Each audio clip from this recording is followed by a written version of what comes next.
Good morning everybody. देखिए बच्चों, आज हम बताएंगे कि फिजिक्स के फर्स्ट चैप्टर जो है विद्युत आवेश तथा क्षेत्र, उसका इम्पोर्टेंट टॉपिक है कूलॉम का नियम। तो देखिए कूलॉम का नियम क्या होता है। कूलॉम का नियम जो दिया था वो फ्रांसीसी वैज्ञानिक चार्ल्स ऑगस्टीन डी कूलम्ब ने दिया था। किसने दिया था? फ्रांसीसी वैज्ञानिक चार्ल्स ऑगस्टीन डी कूलम्ब। तो इन्होंने ये कहा था कि कितने दो बिंदु आवेश हैं, कितने हैं? दो स्थिर बिंदु आवेश हैं कुछ दूरी पर। कितने हैं? पहले पॉइंट को हमने मान लिया ए और दूसरे पॉइंट को हमने क्या मान लिया? बी। अब ये स्थिर बिंदु आवेश हैं तो इनके बीच की दूरी कितनी होगी? आर होगी। इनके बीच की दूरी कुछ दूरी क्या होगी? आर। यहां से यहां तक की दूरी कितनी होगी? आर। तो ऑगस्टीन डी कूलम्ब नामक वैज्ञानिक ने यह कहा था कि यदि दो बिंदु आवेश कुछ दूरी पर स्थित हैं तो उनके बीच की दूरी आर होगी और इनके बीच में एक बल कार्य करता है। क्या करता है? एक बल, मतलब बल हो गया फोर्स। एक बल कार्य करता है। पहला बिंदु आवेश होगा Q1 और दूसरा हम मान लेते हैं Q2। तो दो बिंदु आवेशों के बीच कार्य करने वाला आकर्षण या प्रतिकर्षण बल आवेशों की मात्राओं के गुणनफल के अनुक्रमानुपाती होता है और बीच की दूरी के वर्ग के व्युत्क्रमानुपाती होता है। तो इस नियम को हम कूलॉम का नियम कहते हैं। क्या कहते हैं? कूलॉम का नियम। देखिए बच्चों, इसमें क्या होता है, इस फोर्स में या तो अट्रैक्शन होगा, क्या होगा? अट्रैक्शन। या तो इसमें अट्रैक्शन होगा या इस फोर्स में क्या होगा? रिपल्सन होगा। या तो होगा आकर्षण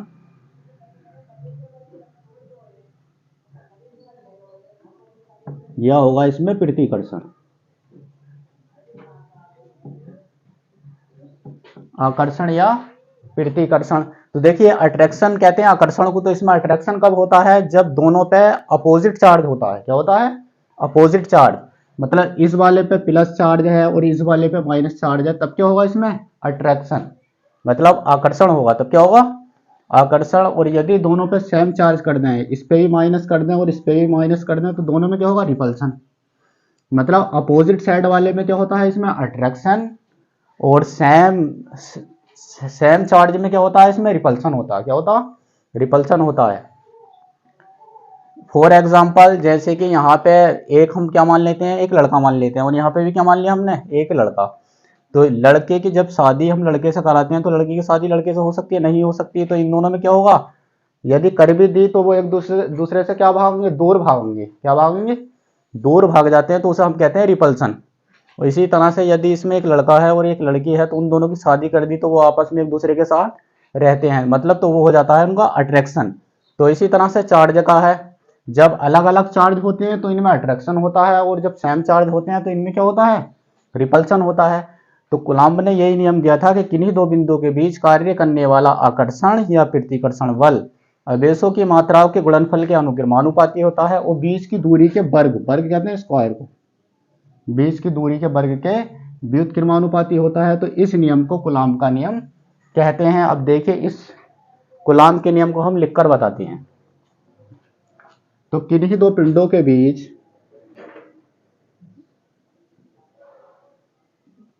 किन्हीं दो पिंड आवेशों के बीच, पिंड आवेशों के बीच, किन्हीं दो पिंड आवेशों के बीच कार्य करने वाला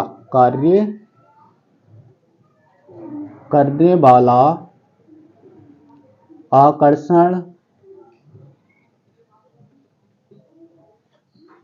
या प्रतिकर्षण बल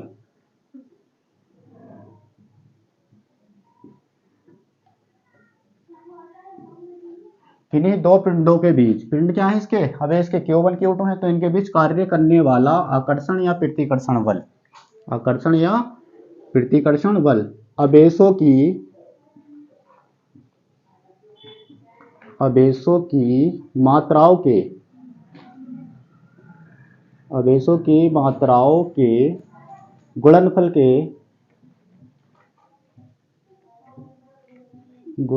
के अनुक्रमानुपाती होता है। अनुक्रमानुपाती होता है तथा बीच की दूरी के फोर्स जो है बीच की दूरी के वर्ग के क्या होता है, व्युत्क्रमानुपाती होता है। तथा बीच की दूरी के कौन फोर्स, बीच की दूरी के वर्ग के व्युत्क्रमानुपाती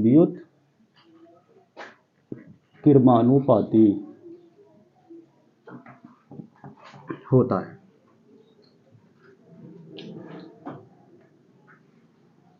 किन्हीं दो पिंडावेशों के बीच कार्य करने वाला आकर्षण या प्रतिकर्षण वाला आवेशों की मात्रा के गुणनफल के अनुक्रमानुपाती तथा बीच की दूरी के वर्ग के व्युत्क्रमानुपाती होता है। तो इस नियम को हम क्या कहते हैं, कूलॉम का नियम कहते हैं।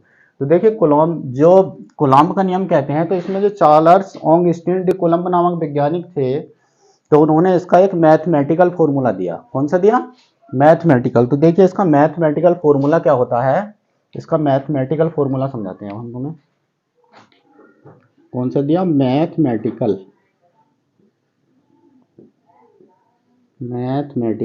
फॉर्मूला।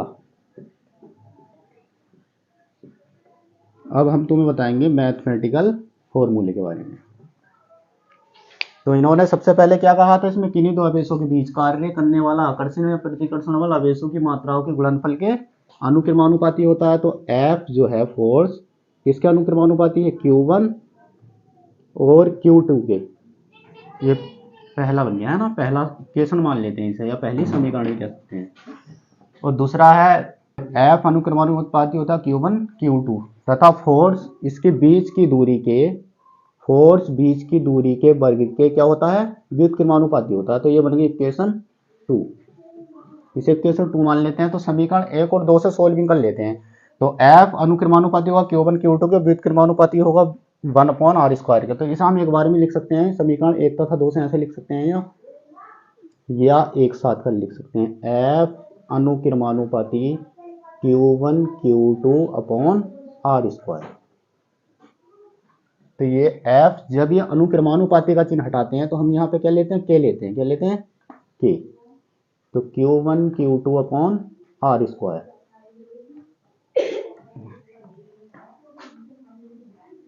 ठीक, तो हमारा क्या आया, ये F बराबर, ये आया हमारा F बराबर K Q1 Q2/r²।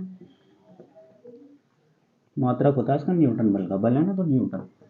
तो ये K जो है, इसमें ये K क्या है, ये K, ये इसको कहते हैं हम कांस्टेंट। क्या कहते हैं, कांस्टेंट मतलब नियतांक। तो इस K की वैल्यू जो होती है, ये K होता है, K का मान होता है 1/4πε0। और इसकी वैल्यू होती है ε0 की 9.0 × 10⁻⁹ न्यूटन मीटर स्क्वायर बटे कूलम स्क्वायर। इसकी वैल्यू ये होती है, K की वैल्यू ये और इसकी वैल्यू ये। तो यहाँ पे K की जगह हम कौन सी वैल्यू पुट कर देंगे, अब ये वाली,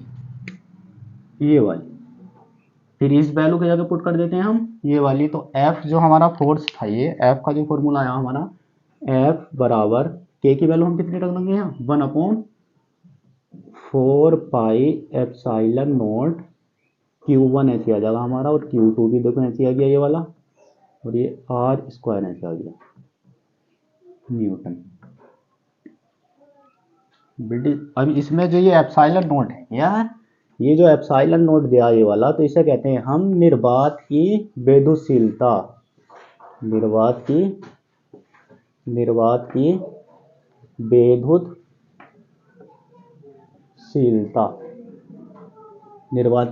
वेधुशीलता, ये क्या है हमारी निर्वात की वेधुशीलता। देखिए जो ये निर्वात की वेधुशीलता है, इसका मान होता है, ε0 का मान होता है 8.85 × 10⁻⁻12 कूलम स्क्वायर बटे न्यूटन मीटर स्क्वायर। तो बच्चों इस नियम को, ये इसका क्या था, मैथमेटिकल फॉर्मूला था। तो हमने इसका मैथमेटिकल फॉर्मूला भी बता दिया, आप तुम इसे उतार सकते हो। अरे रुक जाओ।